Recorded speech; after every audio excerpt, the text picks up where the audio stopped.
What are you more excited about, tonight or the Super App? Tonight.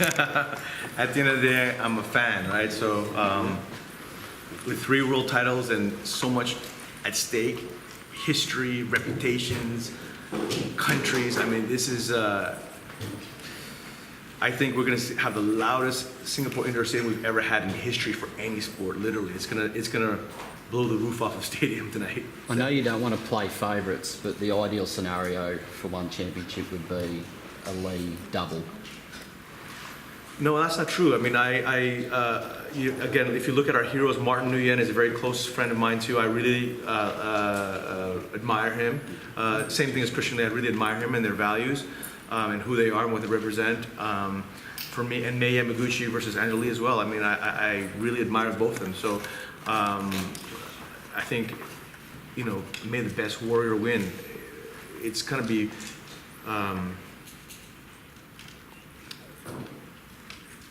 I can't necessarily predict or choose who's going to win or who I want to win. It will happen how it happens, right? So, Chatri, reflecting on the growth of the sport in Asia since 2016, it's amazing to see how far it's come since Angela won the title. Where to next, do you think? How far can it go? I mean, are you behind the idea of getting MMA into things like the Olympics? Right. So, I don't use the word MMA for us anymore. We dropped that because we are a martial arts again with all the different verticals, right? We do have mixed martial arts as a vertical in our whole offering, suite of offering, but as the home of martial arts, we offer Muay Thai, kickboxing, mixed martial arts, submission grappling, all the various martial art forms, and Le Tuay, Silat, etc.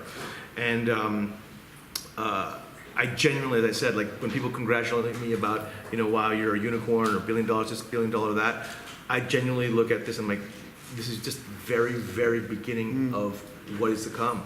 I'm really genuinely going after 4 billion fans. And I want 4 billion fans, 2 billion live concurrent viewers, and I will not rest until that happens. And based on our growth metric and how viral everything is, I genuinely believe we will achieve it at some point. I don't know, I can't tell you if it's 3 years or 5 years or 10 years, I can't tell you, but based on our growth metrics and the formula of success we've had, it's just a matter of time. And like I said in my speech, if you get 4 billion fans and only 200 million of them decide to buy one $10 t-shirt a year, that's 2 billion in revenues. And that's not even our core business. And of course, I'm sure we sell more than one t-shirt a year. And I'm sure there can be more than 200 million fans. And I'm sure there's going to be, we'll charge a little bit more than $10. So all the levers like that. And then you look at all the others, the media rights, you look at, other merchandise, you look at brand licensing. Our esports division is going to be launched with our video game. And we just have so many things in the pipeline that are going to be game changing and enormous business unto themselves that, like I said, this is the very beginning of the entire journey for us, the very beginning. And we're the only organization in the world that genuinely celebrates martial arts with authenticity. Obviously, martial arts born in Asia, 5,000-year history, and this is what I'm after. It's like I'm trying to bridge the old world with the new world, but yet keeping everything intact. I don't want to be one of these organizations that espouses violence and hatred and controversy, and I don't want to have, if anyone at one championship went and broke a dollar in a bus, they'd be fired instantly, and I would make sure they were thrown in jail. I would do everything in my power to, it's a felony, it's a felony. I don't want any of that at one championship. For me, it's about Angela Lee, it's about Martin Nguyen, it's these incredible human beings with unbelievable life stories that can inspire the world with hope, strength, and dreams, and real martial arts, authentic martial arts with authentic values. And martial arts is not, and unfortunately, the West has bastardized the word MMA. Unfortunately, people associate MMA or martial arts with violence and blood sport and hatred and controversy, and that's the farthest thing. Martial arts is Asia's greatest cultural treasure. It is part of our history, our culture, our tradition, our values. And I've never ever, so I don't know, it's personal to me because I've been doing martial arts my whole life, right? So I want to represent true martial arts authentically to the world, not what I see the Western bastardized version in the West. So you'd say no to Conor McGregor if he ever wanted to fight on one championship? 100% no. He's never welcome, never. You spoke about the game earlier.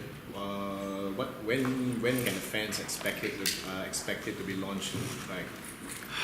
I don't want to commit to a date, but I can just tell you that we have internal initiatives around a video game and esports and that whole thing. But I'm not ready to announce because we're still relatively early stages of that. Alright, so that's like quite an important department because like other organizations as well, they have the games and all that. Right. So if one actually has the game, it's going to be worldwide. Like obviously there's no games just limited to Asia. Right. So if it reaches the American market or South Right. American, do you guys see yourself expanding towards that territories? Because one has a lot Well, of South well, American yeah, fighters. I mean, if you look at our footprint, even just our mobile app downloads, actually the number one market for our mobile app downloads was the US.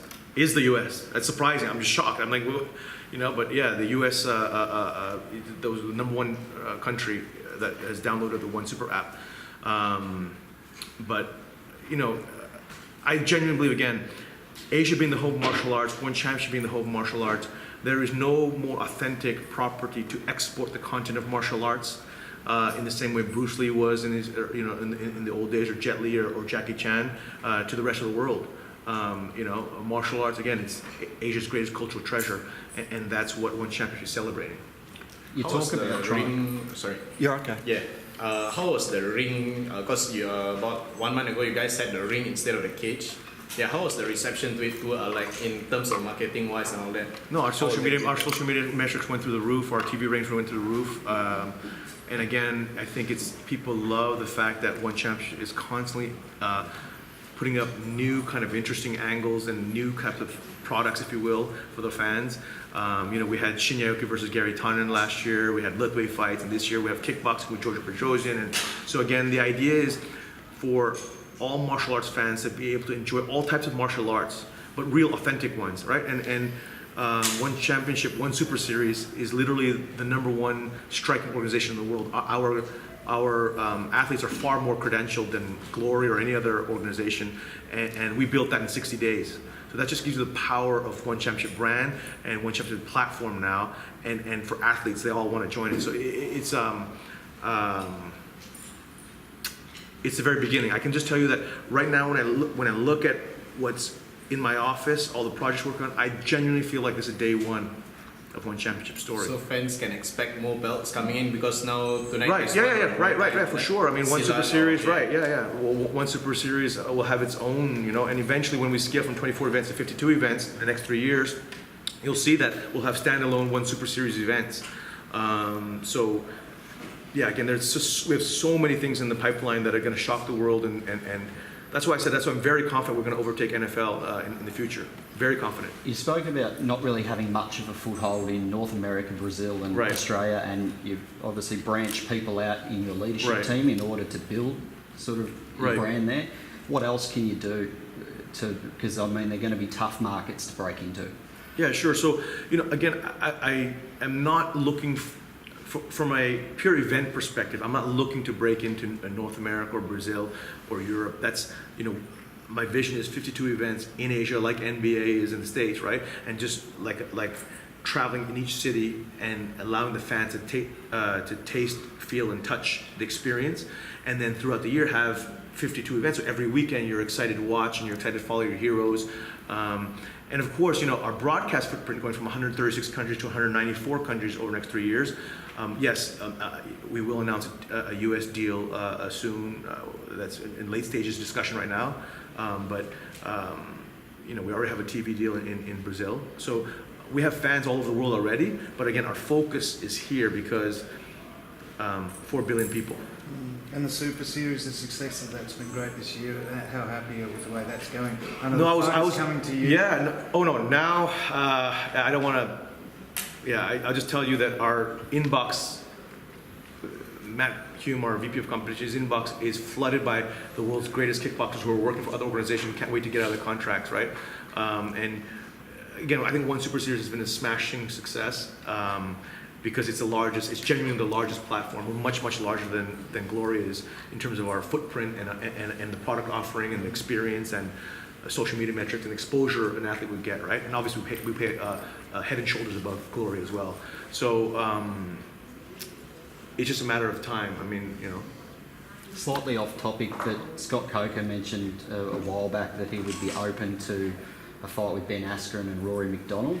I'm not sure where you sit on that, but obviously you'd love to see Ben Askren fight again. Yeah, no, I'm definitely open to it. So I spoke to Scott Coker 3 weeks ago, and you know, he and I are open to working together. Potential co-promoting fights and having a world champions face off. It's very early days discussion, but we talked about it, and I have a lot of love and respect for Scott and everything he's done. I also understand from Matt Hume that he spoke to Dana White about a potential champion versus champion fight. So you never say never. I mean, you know, these discussions are happening, you know, and I can't predict anything, but I know Ben would love to fight GSP. I know Ben would love to fight Rory McDonald. He chats me on Facebook Messenger almost every day about it. You know, he wants to have one big, massive fight to leave his legacy to show that he's the best welterweight in the world. What's your ideal in terms of where would you like him to fight, and who would you like him to fight? I'm open to world champion versus world champion, all UFC world champions versus all one championship world champions. I'm open to it. In Asia? Anywhere. Anywhere. In terms of business. Just a quick business one.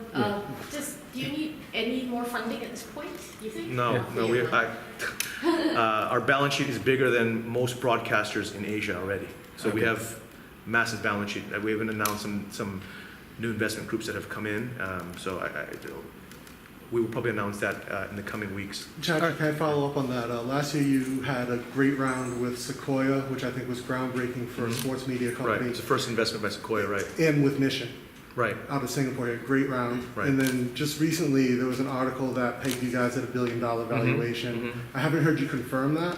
And you still have a lot of growth ahead. Like you're talking about 52 shows a year, so many more countries, a lot more viewership. Right. Are you confident with $1 billion valuation at this point? Right. Yes. No. Most definitely. Like again, I can just tell you that investor demand from the blue chip institutions all over the world, and the bluest chip, and we'll make an announcement again. Like I don't want to comment too much on it because there are things that are happening right now, but. You'll hear a big announcement, but I just tell you our balance sheet is massive right now. I just want to say that based on what I heard from Mission, Right. when they did the round with Right. you and Sequoia, Right. they have to be super happy then if you're comfortable with $1 billion valuation now based on what they bought in at, right? That has to be I will tell you that our shareholders are very happy right now. Yeah, I was going to say they must be very happy with that. Of course, Yeah. yes. Those things you read in the press, I would say are true. That's all I would say. Thank you. Thank you guys, because Chatri has to go. Okay. All right. Thank you. Thank you. so much.